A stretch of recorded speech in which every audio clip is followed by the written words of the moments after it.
I'm here at the AI Summit London with Ghida Ibrahim, VP of Product and Data at Sector Alarm Group.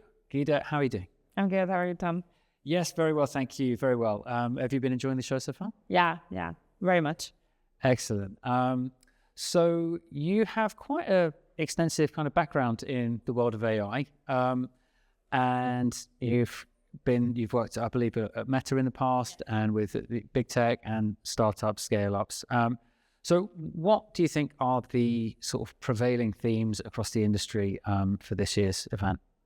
Yeah, I mean, there are definitely like the hot themes like agents, and we're moving into agentic AI and maybe a bit of like AGI.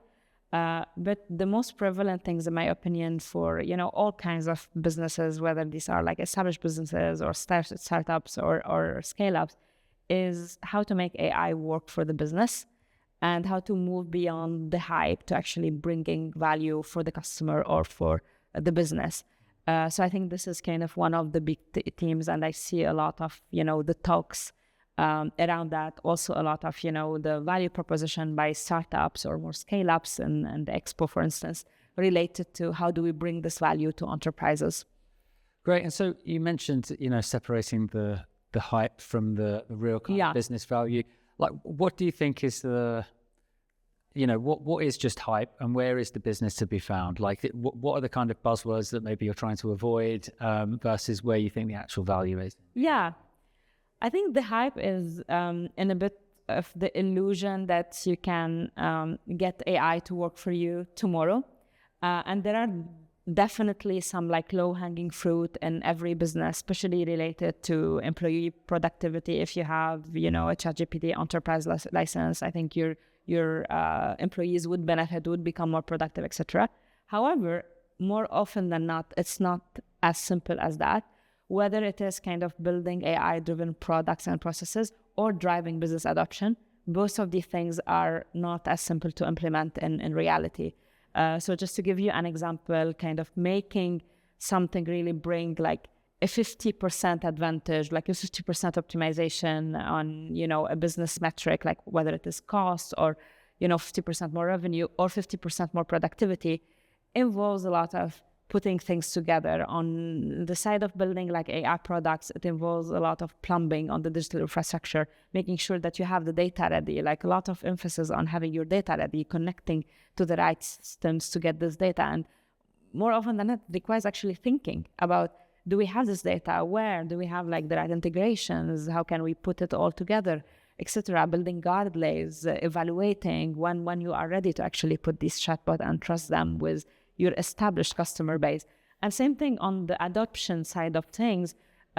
You really cannot cover every aspect of how people can use AI. People are very imaginative, and it's a good thing.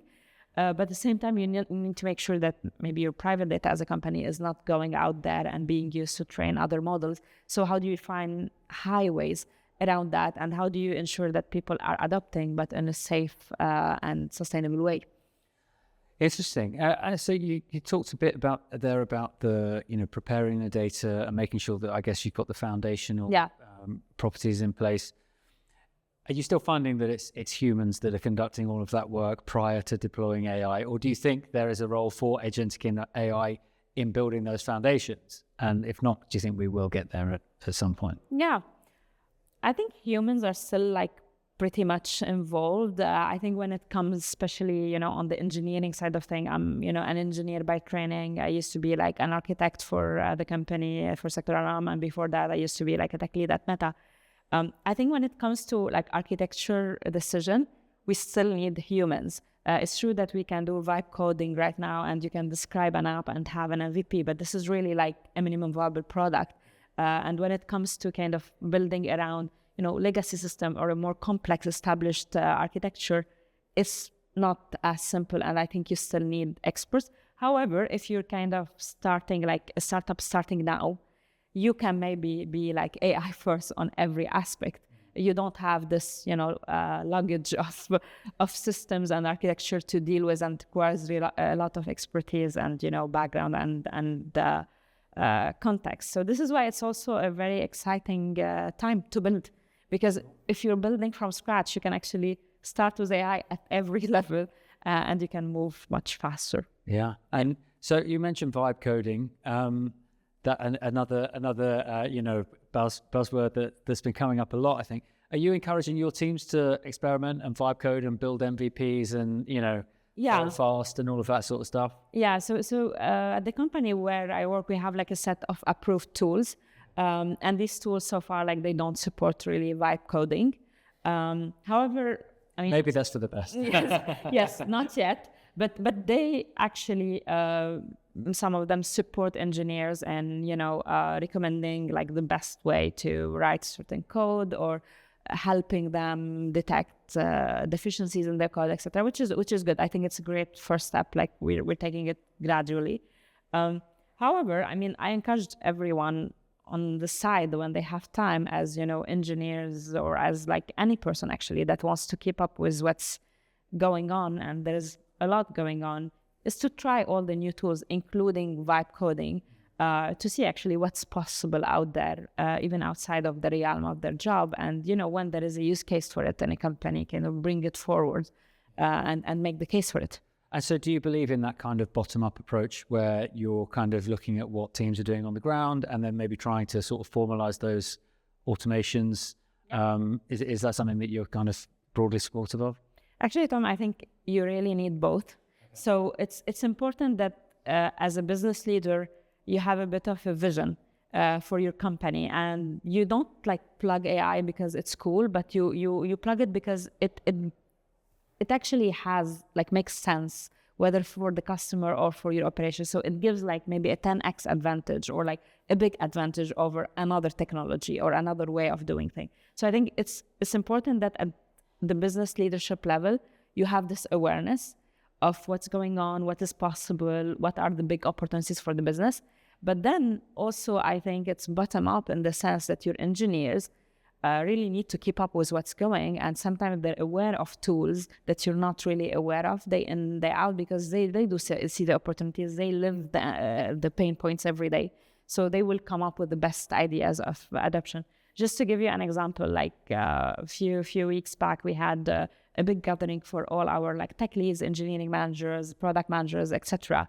And we did this like group exercise, and I was actually really interested in a lot of the inputs that came to me from the team, especially the engineers. For instance, Ghida, which is a tool that is widely used by engineers, has some embedded AI capabilities that could be very useful for product managers, for engineering managers to look through their backlog, to filter all of that. So a lot of like good ideas come also from this. You need both. For sure. So you have a panel discussion coming up later today. Very exciting. Yeah. So do you want to tell us a little bit about what that's about and what's kind of got you excited about it? Yeah, totally. So we have a panel discussion at the headliner stage coming up about spotting and scaling the next AI breakthrough. And I'm very happy to be moderating this panel, and I have really kind of a great group of experts across, people working on AI breakthrough fundamental technology, but also people working on the business side of things and applications and helping enterprises like adopt AI. And I think what we're gonna focus on is, among others, what is the definition of a breakthrough? Is it really only on the underlying technology or foundational technology level, or is it beyond that? And it would be interesting that many panelists would say, no, it's actually on the adoption more than on the foundation. So that's quite interesting. And then we're gonna also focus on, how do you spot the AI breakthrough? Do you kind of build a centralized, a center of excellence or group of experts, or do you crowdsource this? So exactly to your previous question, like where does the spotting of breakthrough of opportunities come from? And the scaling. So moving from the shiny idea, the pilot, but then to something that really is in production and is used widely. Yeah. So connecting those vibe-coded ideas and MVPs into bigger legacy systems where they can kind of have an impact. Yeah. Awesome. So look, to wrap up then, is there anything that we kind of haven't covered today that you're super excited about, that maybe your business is working on or your teams are building that you'd like to put out there? I mean, I'm really excited about, the opportunities ahead and all the great use cases that before were not, like, we couldn't even think about because the technology was not there, and now the technology is here. I think every business could have an opportunity with AI.